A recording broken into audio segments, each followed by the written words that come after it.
Hey, what's up everybody? Retro Gaming Guy here. So I finally got my graphics in to start modifying this NFL Blitz Arcade1up Legacy Cabinet back here. I love the way that this looks, but it's time for a change. I'm going to swap out literally everything on this. It's going to end up being powered by a mini PC. Running Baldacero is going to have thousands and thousands of games to choose from on here. I'm going to swap out all the buttons, joysticks, pretty much everything except for the monitor and the overall frame of the cabinet here. And now the graphics that I'm going to be switching over to are custom graphics I had made from EscapePod. That's escapepodonline.com. They take on amazing custom projects, but they also have classic graphic sets for original cabinets, as well as Arcade1ups. So if you're looking to modify or create your own custom graphics, they have your back 100%. Now, this isn't a sponsored video. They didn't provide anything to me for free. I'm a paying customer, but I want to shout them out because they really took a lot of time to do this custom project for me. And the end result is absolutely amazing with the graphics. So we're going to dive into this. First thing I'm going to do is dismantle everything here. I'm going to actually take the control deck off. I have to do some custom paint on here. I want to custom paint the T-molding and some of the different panels here that I don't have graphics for. So everything ties together with the new color scheme. So let's get started with the process and then we'll dive into it and start swapping out everything internally as well. All right, guys, so I'm going to start taking apart the control deck here. I'm going to lift that out completely so I can actually paint the outside edge here. This actually used to have decals all around it. And about a week after I set this up, they started peeling off on their own. So I ended up taking off the front panel here originally, and then I just recently removed these side pieces here. And I just actually scraped them off with a putty knife, and then I used a little Goo Gone along with a magic eraser to kind of remove the adhesive there and also scuff up the surface so it's going to take paint much better. And you can see a little clip of that in this short video that I did here on YouTube. But let's start taking all this apart.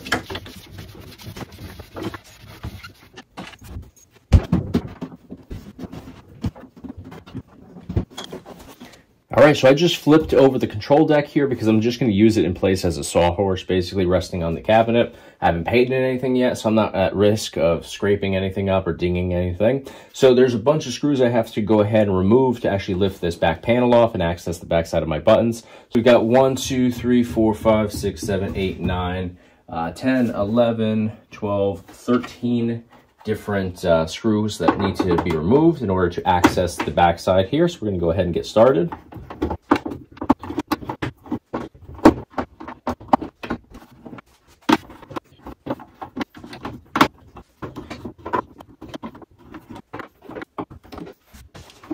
All right, so we've got all the screws removed from the back panel. We should be able to just lift this right off like that.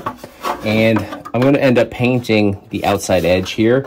And I probably won't even bother with the bottom, honestly, but I'll probably just paint just around the edge a little bit to, you know, about where the screw holes are here. And now over here, I'm going to actually remove literally everything here because I don't need any of this stuff. I'm going to end up swapping out everything here with a fresh set of joysticks, buttons, everything. So all of this can be removed, and in order to do that, we have these little tabs on the inside edge, or outside edge rather. So we just have to literally just pinch those in. We can do it just like that, and you can see they come right out the bottom here. So very easy to do. You can separate these if you're not going to be reusing anything. You can actually cut all of these wires if you don't plan to reuse them, but I'm going to just carefully, you know, slide them right through and try to keep everything intact. Don't think I'll end up reusing them or anything, but just to you know, always have the option, maybe to throw it up on eBay or something for somebody that just needs some parts for an Arcade1up. So just slowly start chipping away at it.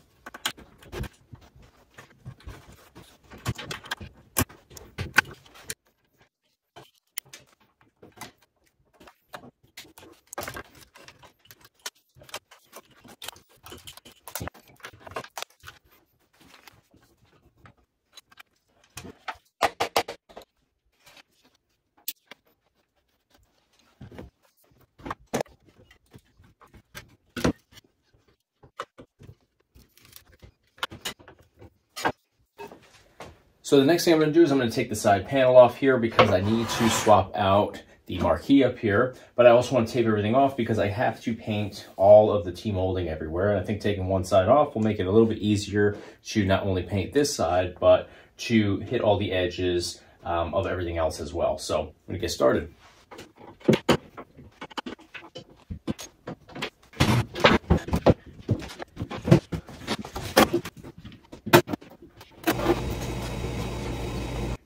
All right, so I actually decided to just slip out the marquee up here, as well as the front panel, and left everything intact so I don't have to totally dismantle this. And I'm going to basically just start masking everything off so I can paint the team molding.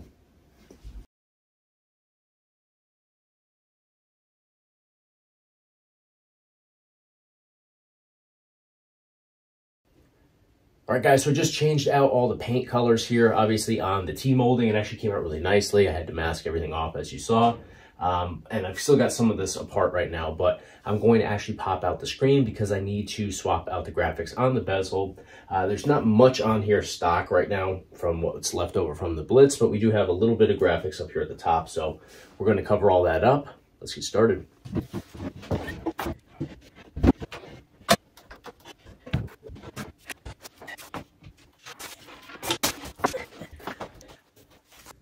All right, guys, so I have gone in here and put the new bezel art on here, and I would say it's not 100% perfect, but it's pretty damn close. So I'm definitely happy with it. So I'm going to go ahead and screw this in place, and I'll actually go ahead and mount this back into the arcade cabinet. All right, guys, so here we have our Arcade1up cabinet. You can see I still have the NFL Blitz graphic on the side. I did overspray onto it when I painted the T-molding. That's intentional, or not so much intentional as much as I just didn't care because I knew that I was going to be going over this anyways. This has been lightly scuff sanded as well, just so it's not super shiny, not rough either, but just has a little bit more tact for me to actually put that new vinyl piece on here. Looks like there's some uneven areas here, but rest assured, I did scuff sand everything, so everything is nice and smooth. It's dusted as well, ready to go. I will kind of wipe it down as I go, though, just to make sure that we don't have, any dog hair in my case, because I have 2 large breed dogs here. We don't want that sticking, obviously, into the backside of our vinyl. So let's get started. All right, so because I don't personally need 2 squeegees myself, what I'm going to do is I'm going to actually use one as basically a little microfiber, and I'm going to just make sure that there's no dust or anything on here. And like I said before, for me, I have 2 large dogs, and they shed like crazy, especially Brad, who is my pretty much all white lab. So he finds a way of getting his hair into literally everything. That's why I never wear black t-shirts or hoodies. So I'm going to go ahead and just wipe this down.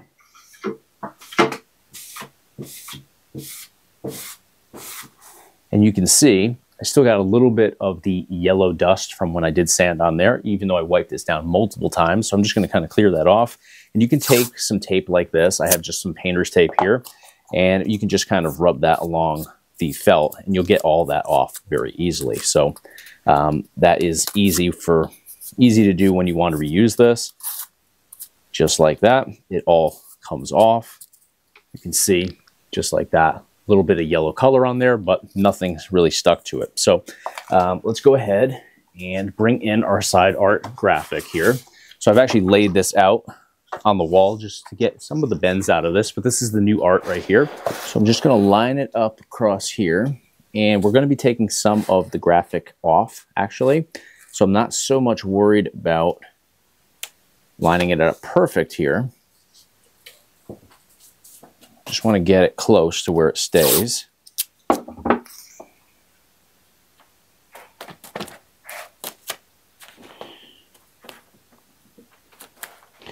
So I'm bending the edge just ever so slightly.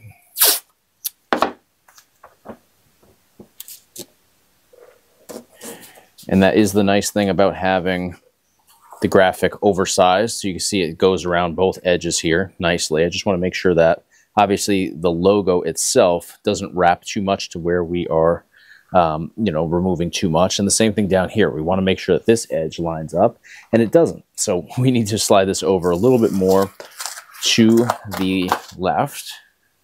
And now let's see where that lines up. So now you can kind of feel for it here, but you can see all of this, and now it's too low, so we got to bring it up higher now. So probably like that. So that's why you want to have that tape here. You want to be able to readjust this freely. because the graphic is so much larger. So I'm actually going to go ahead and trim some of this excess off so we can see the edge a little bit better.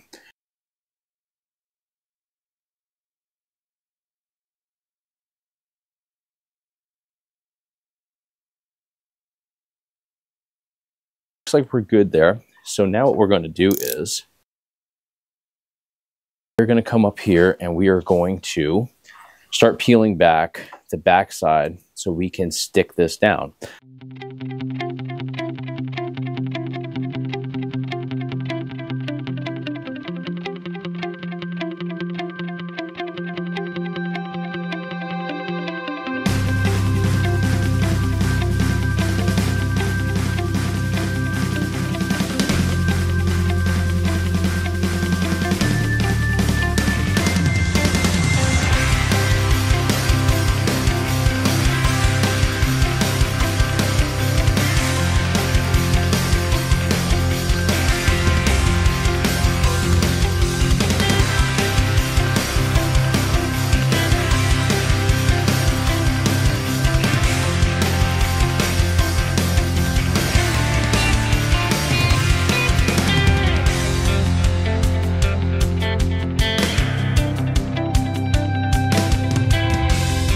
All right, guys, so I got everything secured in place. It looks really good, but we got to obviously go in with the X-Acto knife and trim everything up. I'm going to do that very carefully, make sure that I try to get right up and close to the T-molding so it looks really nice on the edges. You don't want anything to be like jagged or anything like that because that runs the risk, of course, of not only looking like shit, but also, you know, peeling back from that jagged edge. So we're going to go in here and try to smooth everything out, cut away all the excess. Let's get started.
All right, guys, here is our control deck now. So I've actually painted all of the edges so everything looks that nice yellow color. And then the entire top here, I primed with automotive sandable primer. So what that does is it actually self-levels some of these little ridges and stuff. You can still see them, but the nice thing is all of this is going to get covered with the vinyl wrap, but everything is nice and level now. So it might look kind of crazy right now, but everything is very smooth, all leveled out. I scuff sanded everything, so this is ready to be vinyl wrapped.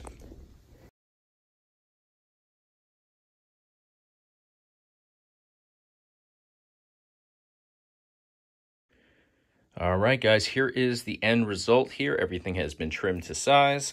There are a little bit of touch-ups here and there along the edges. Actually, it looks pretty good now that I say that, but I did notice a couple little spots along the edges where I might have to touch up. There we go. There's a little spot right there. I could touch that up with a brush, though. So it looks pretty good. Time to put the buttons in here and the encoders on the backside, and we'll get everything prepped.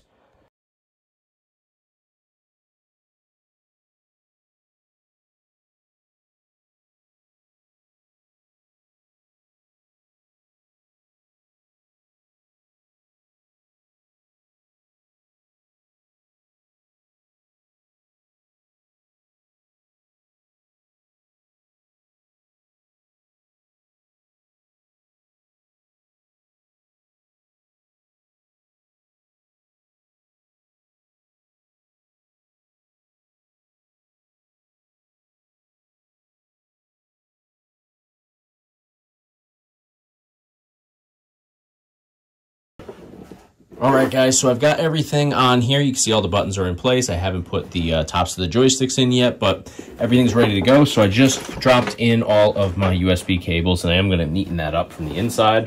But let's drop this in place now. All right, and I do see that I made a little ding there and there over here on the yellow, so I can touch that up afterwards. So we have 2 screws on each side that we need to secure in place to actually lock the control deck into the rest of the cabinet. So I'm going to go ahead and do that.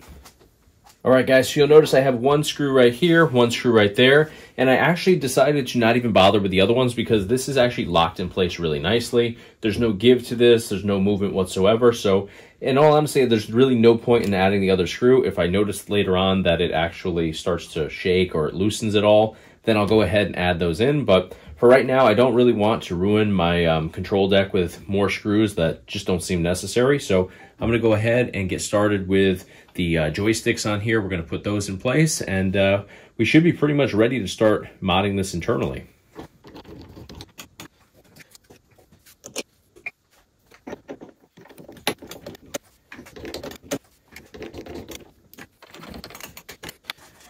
All right, guys, here we have the back side of the Arcade1up cabinet. So we got to take this back panel off. Actually, we can get rid of this. I'm not even going to end up using this.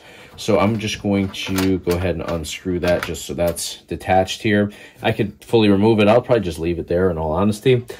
So let's go ahead and start taking this piece off on the back.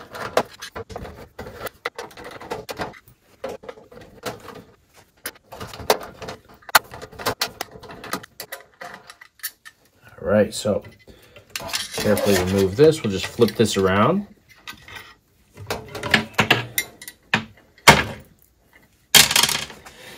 All right, so next thing we're going to do here is we're going to actually try to disconnect these cable connections within here.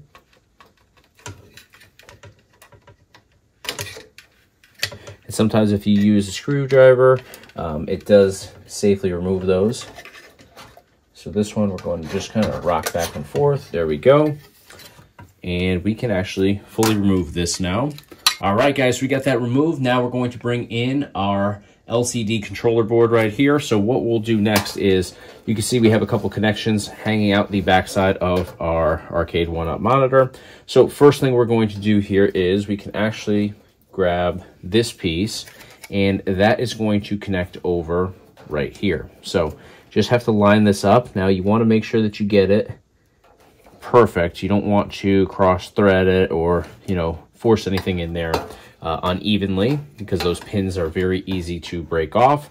And the other connection right here, this one that looks like the German flag here, that's going to actually connect over on this side right here. So just push that in place just like so. You can see all of our connections. Let me get that out of the way. So now I'm going to bring in some double-sided tape here, and I'm just going to secure this board to the back side. So I'll probably put it, there's not much leeway here, so you kind of have to put it right wherever you can fit it. So just like that. And we'll do the same thing here. I'm just going to put a thin little strip here, and I'm going to secure that probably like right over here. There we go, just right up there like that. And everything is fixed in place nicely. Make sure your connections are all tight. Everything's looking good though.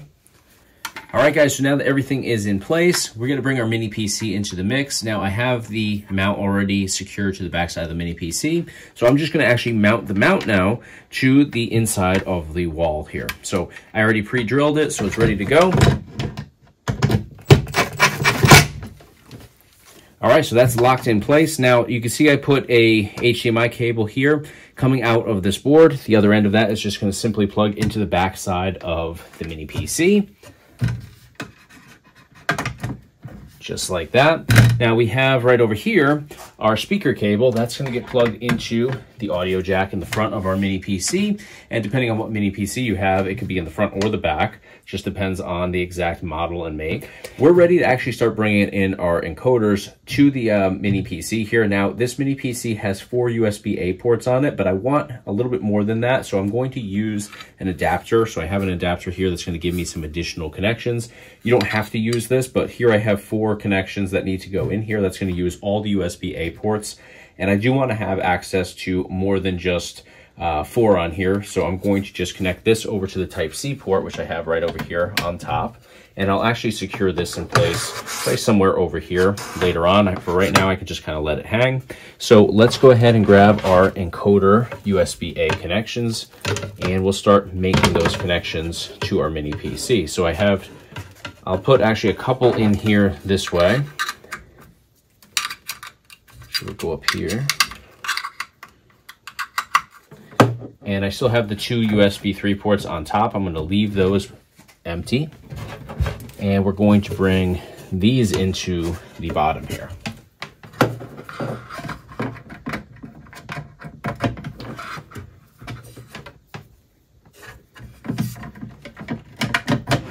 And I will tidy all these cables up momentarily, but I definitely want to secure this in place. I'm just going to put some more of that sticky tape on there, and I'll bring this up probably right about there. So I have easy access to the ports up here, as well as the additional ones down here.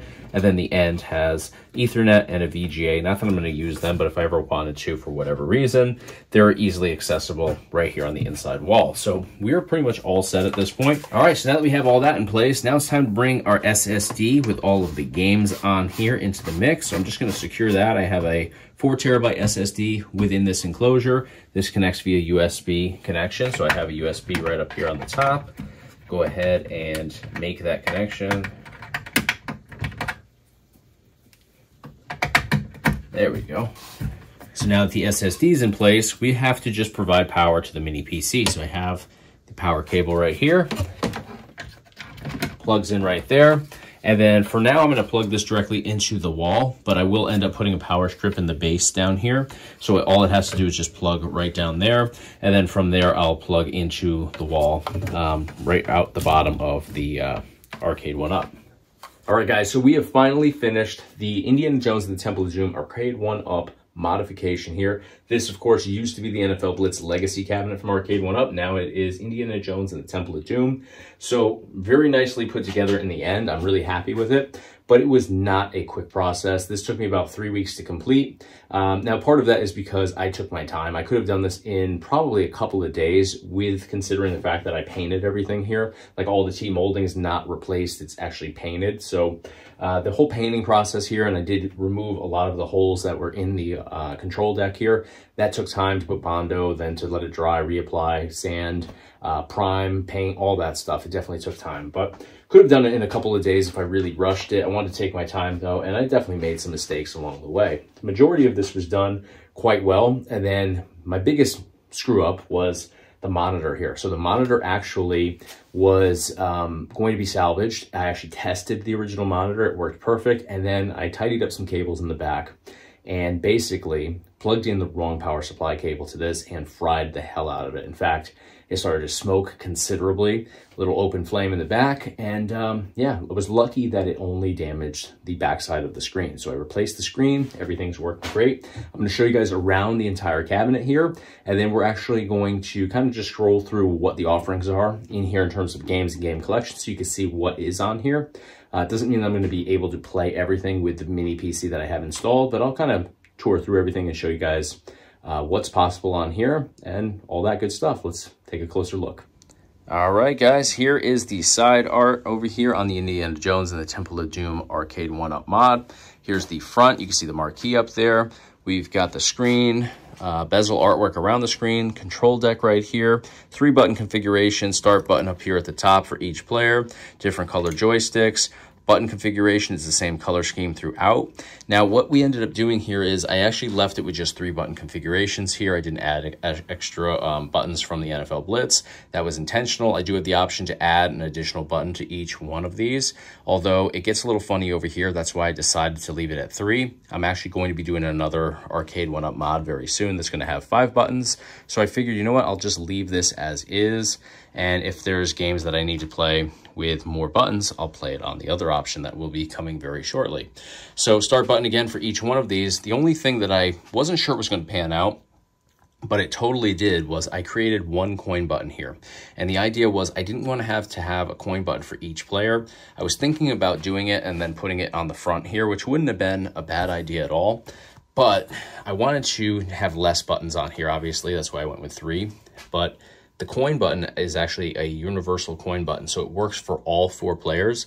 All you have to do is you have to obviously start with player 1 on here, but you can add as many coins as you want, and then each player can actually hit their start buttons to use up the credits that, you know, get attributed here every time you hit the button. So really love the way that that worked out, so I don't have to have, you know, 3 additional buttons for all 4 players here. It works out really nicely that they can all share 1 coin button, which basically just, you know, mimics what a actual coin mech would be doing by adding physical quarters into it. So we have the stretched control deck here. So this is the original graphic, and how this would work on the original cabinet is you would just have a square control deck here, and it was actually a 2-player cabinet. Or actually, no, was it a 1-player cabinet? Yeah, 1-player cabinet. So it was much smaller than this. We stretched it as large as we could without making it look totally wonky. So we ended up putting in, you know, this little matched red color here all around the rest of it to fill in the space. I think it came out really nicely. And it looks like it's, you know, meant to be that way. It doesn't look funny or anything like that. Lines up very nicely with the T-molding, which is not new T-molding. All of this was painted. I sprayed most of it, and then when I put the control deck in, I did have some little dings in the corners, so I just hand painted that. I just sprayed the paint onto a piece of cardboard and then dipped a brush and just, you know, touched up the little corners there. You can't even see where it was. And then let's take a look at this side over here. So one thing I do want to mention is, first off, I do have one little flap over here. I just didn't trim off the excess of that yet. I had to touch up some paint, so that should be drying actually right now, and then I'll trim that little piece off. But you can see it looks pretty sharp. You do see the screw holes over here. Those actually aren't tightened up all the way. Up here, you can see we do have the screw holes visible if you look closely. All of that I'm probably going to cap, but for the time being, I did want to have access to at least one side, and this side is going to go up against the next cabinet. So the other side is more of the finished side. This side, I want to have access to those screws so we can go ahead and open this up, because I am going to replace the marquee up here. You can see this isn't a perfect fit. It's not bad until the light hits it from this angle, but I'm going to do a plexi marquee up here. So this graphic will be built into like a plexi piece. It won't have the little ripple, and it'll be much more secure. You can see it's not super secure up here. Wasn't sure what I wanted, so I am working with Escape Pods for my next project here, and they're just going to do another Temple of Doom on plexi for me so I could slide that in once I take this panel off right here. But it's pretty much done. I mean, it looks really sharp. I'm really happy with it. It's going to go nicely with my virtual pinball machine, which is going to go over there in that space, and it'll come out probably right to about there. And that one is all vinyl wrapped in a very similar color scheme here. It's the original Williams Indiana Jones pinball artwork, so I think they'll go very nicely together. We have custom art down here on the riser, and you might notice that we don't have the little piece out of the front of the riser. Usually it dips down in the front. The reason for that is I actually reversed this, because no matter what graphic design I went with down here, every time I tried to line something up with a way that it would have that little cutout there, it would take Indiana Jones's head off. So pretty much every layout, whether I did it, you know, this version or that version, or I actually had a different one entirely, it would take off every Indiana Jones that I put on there from the shoulders up. And who wants a headless Indiana Jones? Not me. So I ended up just doing it this way. And I had a different graphic lined up for the front here, and I just didn't like it. I like this one with short round on the corner there, who I'm a big fan of. And then, of course, the full scale Indiana Jones there. The one that I had actually wasn't even for the correct movie. It was the Raiders of the Lost Ark, Indiana Jones. So this kind of tied in better. I'm really happy with it. So let me know what you guys think. All right, guys, here we are booted up into Botticera here. We have over 10,230 games on here, ready to go. Now, not every one of those can be played with this particular configuration on my control deck, but I could bring in a Bluetooth controller or a wired controller and play literally everything on here because the mini PC is powerful enough to dive into pretty much everything that this offers. So my main focus, though, as I said, is going to be classic arcade, so the MAME collection, of course, and then I have played some PlayStation, some N64, as well as Dreamcast on here, and everything does work extremely well. You just have to make sure that you have enough controls that could go to the 3 buttons here if you want to use the control deck controls. So MAME is up here. We've got Atari 2600, 5200, and 7800, MSX 1 and 2, Xbox, some 360, TurboGrafx, CD, and 16, Super Graphics, NES, Game Boy, Super Nintendo, N64, Game Boy Color, Nintendo GameCube, Game Boy Advance, DS, Wii U, Nintendo Switch, Open Board. We got some ports in here. We've got the Pi Game Trivia Game. We've got Atomis Wave, Master System, Genesis, Game Gear, Sega Saturn, Model 3 from Sega, Dreamcast, Naomi, Neo Geo, PlayStation, PS2, PSP, and PS3 on here. So lots of great stuff. We also have some LCD games. We also have, I have another Daphne game over here that's separate from the rest of the collection. So really nicely laid out, but very easy to navigate. So we just simply go down here to MAME. Each of these buttons is configured the same way. We'll go ahead and hit the red button on the right to make our selections. And I've got Indiana Jones and the Temple of Doom pulled up currently because that's, you know, exactly what we have going on here. I'll go ahead and launch that just so you can see how it launches. I'm using the full screen.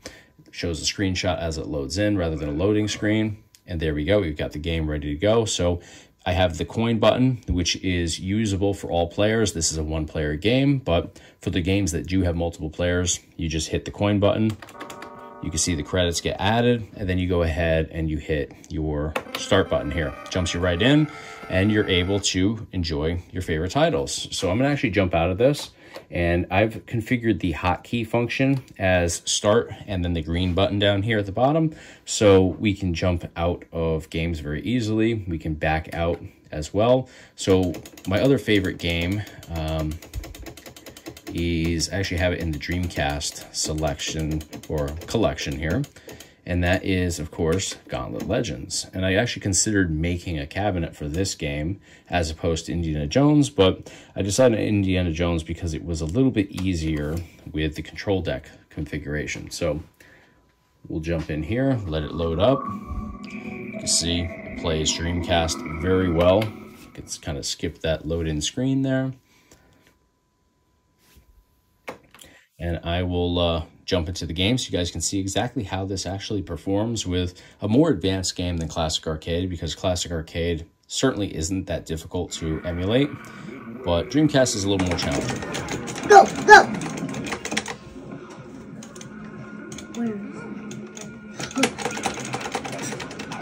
Alright, follow me up here. I don't know where I am!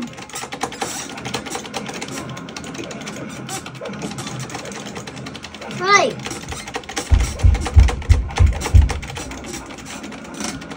So you hit red and blue, and I will hit green here.